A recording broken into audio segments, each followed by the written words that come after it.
Good morning, Royal Class! What's up, mga Mawinians? This is the Princess of the Universe, Maui Sensei. Welcome sa ating YouTube recorded vlog. Okay. This is supposed to be a topic sa live natin, kaya lang may nire-ready akong topic na siguro ay mas magandang i-live natin. But I'll be uploading several topics mga kababayan na recorded lang katulad nito dahil po matatambakan tayo kung hindi ko madidiscuss and ang live ko lang naman once a day lang, no? So dream ko nga yun mag twice a day, hindi talaga nangyayari. So magre-record tayo, but shoutout po sa mga bagong subscribers natin, shoutout din po sa nagre-replay ng ating live, at shoutout din po sa mga nanonood ng mas maigsi nating videos katulad nito. Syempre yung live streaming po natin ay 40 minutes hanggang 1 oras, 'di ba? Yung iba kasi hindi nila feel yung mahabang discussion or live. Pero alam niyo kung ikukumpara niyo pa nga sa ibang mga vloggers, mas maigsi yung akin, di hamak, 'di ba?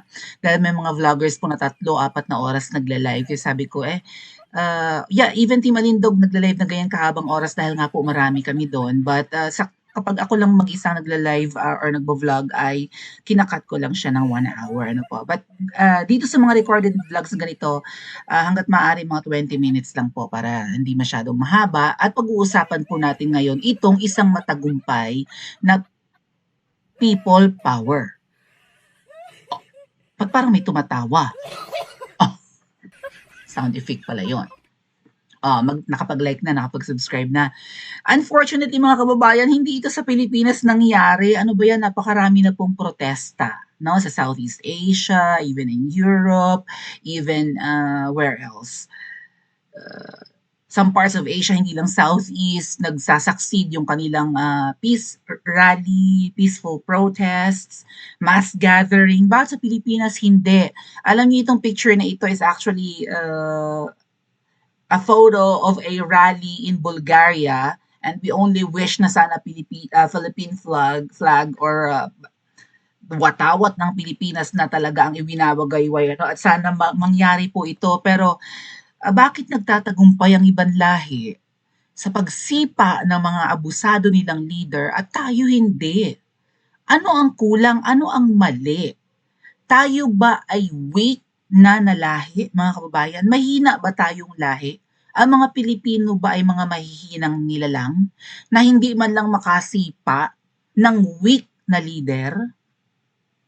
Are we even much weaker? Well, we can't blame everyone dahil nga po wala tayong kakayahan, wala tayong resources, wala tayong finances, hindi ba? Takot din yung iba, parang kanya-kanya na lang din, right? Hindi natin sinabi na yan ni Senadora Miriam, we don't have that concept of shared destiny na kumbaga dapat kumikilos tayo dahil ang kapalaran ng isa ay kapalaran ng lahat. So dapat united. Hindi po nangyayari kasi yung iba naman nasisilaw sa salapi. 'Di ba? Sa sobra na rin sigurong hirap ng buhay, kapit sa patalim, yung iba nananarider noon pa naman po, hindi lang yan ngayon. Yang mga yung mga double agents, mga kababayan, ay hindi lang naman nangyayari. Itong mga traidor na mga nagkukunwaring kakampi natin ay hindi lang naman nangyayari sa kasalukuyang panahon. Even noong panahon nga ng Katipunan, mga kababayan, meron nung mga traidor. Meron nung mga tiktik. So isa yan din sa mga dahilan kung bakit hindi tayo nagtatagumpay kahit dito nga sa mga peace gathering na ito na maraming kumukontra. Alam na natin ang tamang lugar. Alam na natin kung saan pupunta at magtitipon-tipon, ang dami nga lang naninira at nananabotahe. But luckily in Bulgaria, nag-succeed sila, mga kababayan. Tayo, kailan kaya ito mangyayari? Itong photo na ito ay originally, ito po talaga yung hindi edited, pero ang ganda ng pagkakagawa. So shoutout sa mga graphic designers or whoever they are. Ito po. Ayan, yan yung totoong flag, hindi Philippine flag. Mangangarap na lang talaga tayo na magwawagayway tayo ng ating watawat, pero ang kasama nun ay ang tagumpay na po, no? Ang successful na people power. So, ang nakaka-amaze dito sa Bulgaria, katulad ng mga nangyari sa Nepal, sa Indonesia, at kung saan-saan pa po, na nagtagumpay sila na paalisin, sipain, pababain ang mga inutil, magnanakaw, di ba? abusado ng mga namumuno sa bansa nila. Ang nakaka-amaze dito, buong gobyerno ang bumaba. Painom saglit ng water. So basahin natin. Bulgaria's government collapsed. Uy, gumuho, parang kastilyong buhangin. Bakit yung atin? Weak naman yung clown sa palasyo ng mga ahas. Weak naman yung clown doon na, yung Kengkoy. Kengkoy ba yung yawa na yun? O demonyo yan? Mahinang nila lang naman yung clown na yan sa kastilyong buhangin. Ba't hindi pa gumuguho? Ay kasi nga po, even yung inaasahan natin ng mga matitikas, hindi ba? Itong mga naka-uniforme ay hindi tayo ang pinagtatanggol, no? Parang nag-aantay pa sila ng mas matindi pang trigger para siguro sila ay matauhan, hindi ba? Oh, nga pala pag-usapan natin mamaya sa susunod nating vlog, no? Another recorded vlog kung paano tayo naman magsa-succeed, kung paano magtatagumpay ang people power naman ng mga Pilipino. But right now, nakikita natin, biro mo, how ironic ba gayon mga ate at kuya? Tayo mga Pilipino, ang una, diba, kinilala sa buong mundo na nagtagumpay noong 1986 na makasipa ng diktador through peace gathering dyan sa EDSA shrine. So, naging parang ano tayo, blueprint ng ibang bansa. I think unang gumaya sa atin yung Thailand. Before may nasipa na rin silang abusadong opisyalis nila. At ang alam ko yung recently na natanggal sa Thailand ay yung Prime Minister. 'Di ba? Pero mga ano yun, yung mga hindi ganoon katitindi ang pagkakamali ng kanilang mga opisyalis. Yung sa atin, talamak at nagmamalinis at nagkukunwari at nanloloko at nambubudol. Okay? Mula sa ibaba hanggang taas, parang puro mandarambong. Bakit hindi tayo nagsasucceed mga kababayan? Ironic talaga dahil katulad nito, another country na naman ang nagtagumpay at buong gobyerno nila ang nag-resign or umalis sa power. Okay? Ang sabi?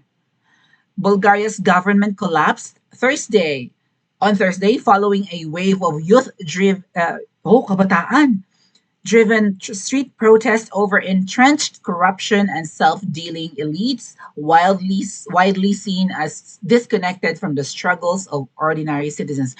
Ibig bang sabihin mga kababayan, ang Bulgaria ay kahit paano maunlad kumpara sa atin? Kapag ang kabataan nila, no, itong mga teenagers, youth, no, early 20s and below that, kapag yung mga kabataan nila at mas batang miyembro ng populasyon ang kumikilos, nagsasucceed. Kasi mga kababayan, hindi rin natin to pwedeng iasa sa mas matatandang miyembro ng populasyon natin. Alright? Although, dapat mag-participate ang lahat, even yung mga parents ng mga kabataan. Discuss ko na lang mamaya yan, no? But of course, nagtatrabaho kasi, di ba? Nagtatrabaho ang mga magulang, ang mga mas nakakatandang miyembro ng populasyon, plus hindi nakakayanin ng mga nakakatanda ang magtagal sa kalsadahan, hindi ba? Pero hindi kung nasa tamang lugar mga kababayan, if it's Mendiola, if it's harap ng palasyo ng mga ahas, if it's that historical EDSA, then I think there's a chance, hindi ba?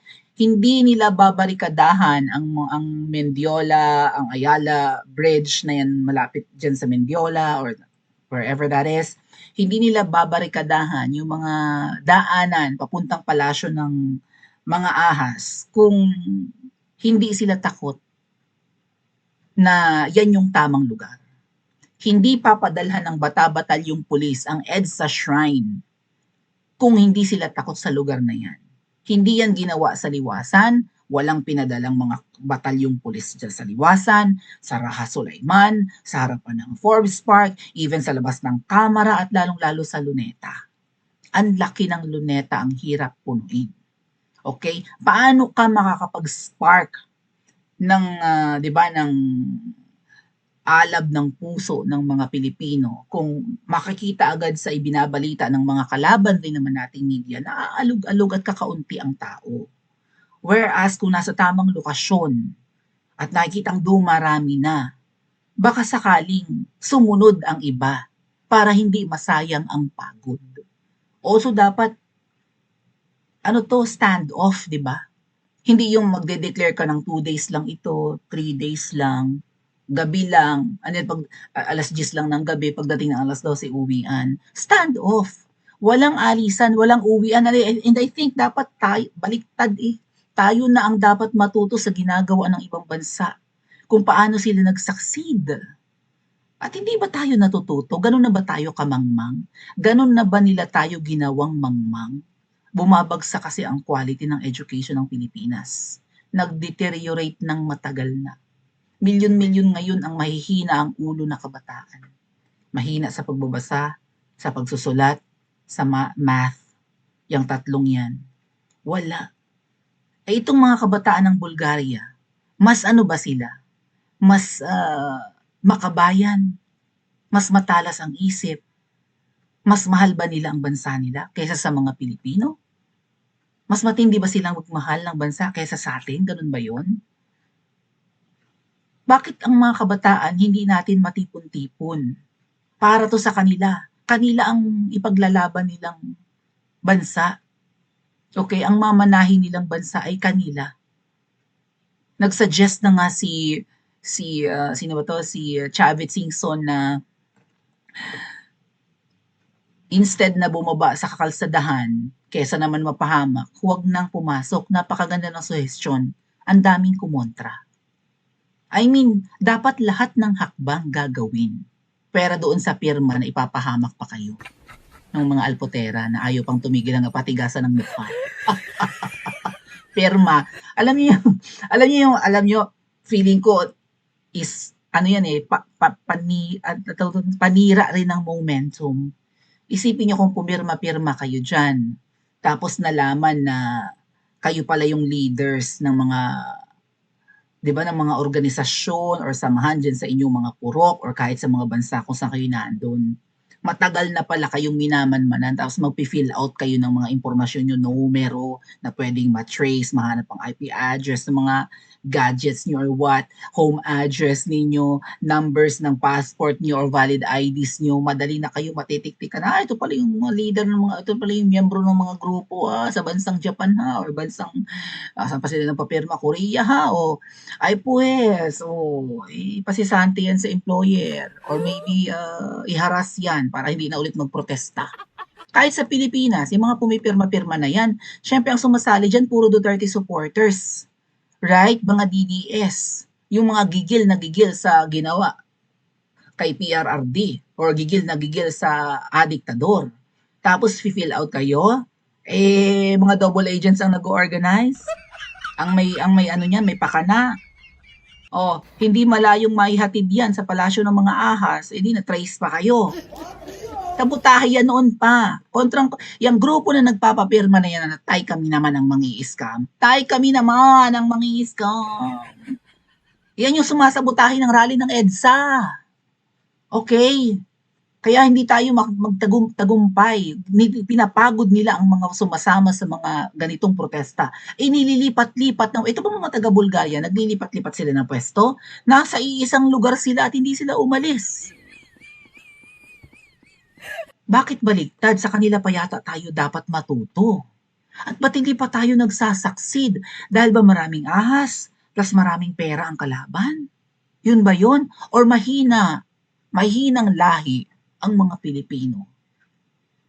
Pinagluloko tayo again mga kababayan. Pag wala tayong magagawa, mukhang magpapasko at bagong taon pa rin ang mga demonyo sa palasyo ng mga ahas.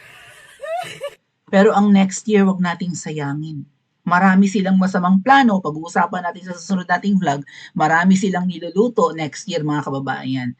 So ayan, buti pa yung Bulgaran sa Bulgaria may resulta. Sa Pilipinas, nag-aantay pa yata ang tao na mag-door to door sa kanila ang delubyo. So ibig sabihin, nag-aantay pa yata tayo na bawat isa sa atin ay, 'di ba, masalanta ng kung anumang delubyo, kalamidad man yan, or krimen, or what.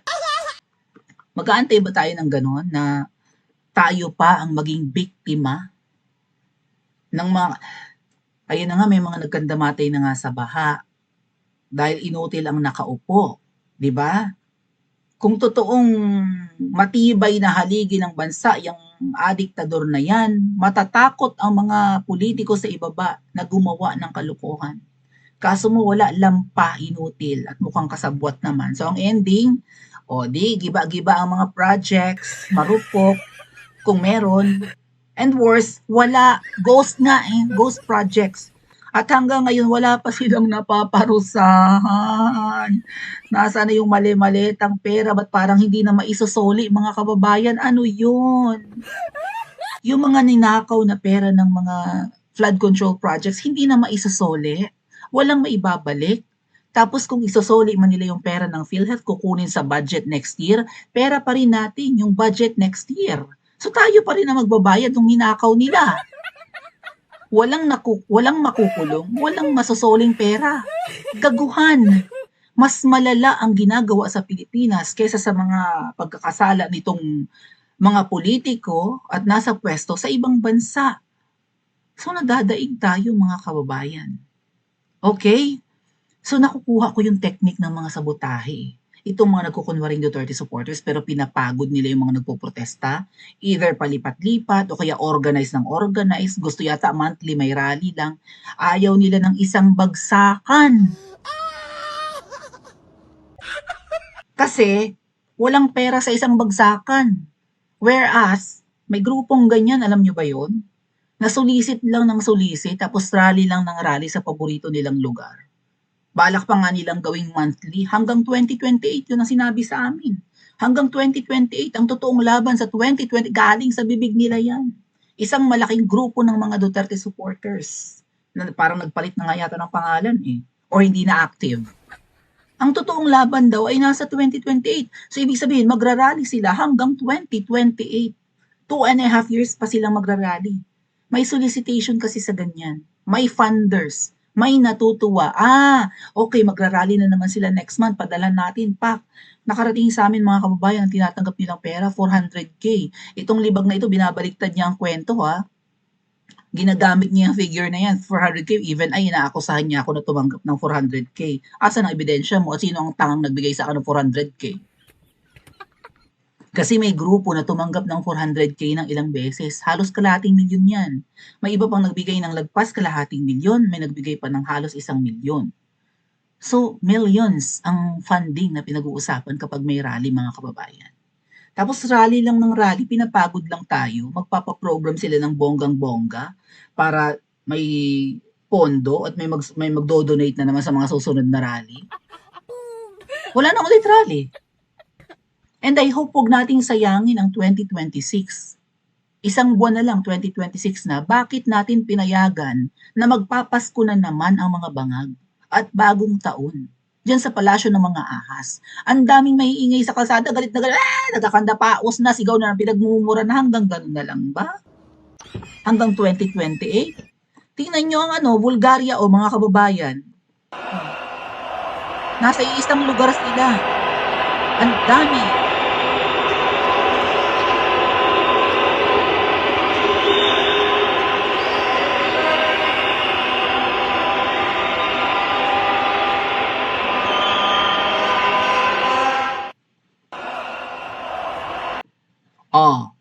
Ano ang ginawa nila?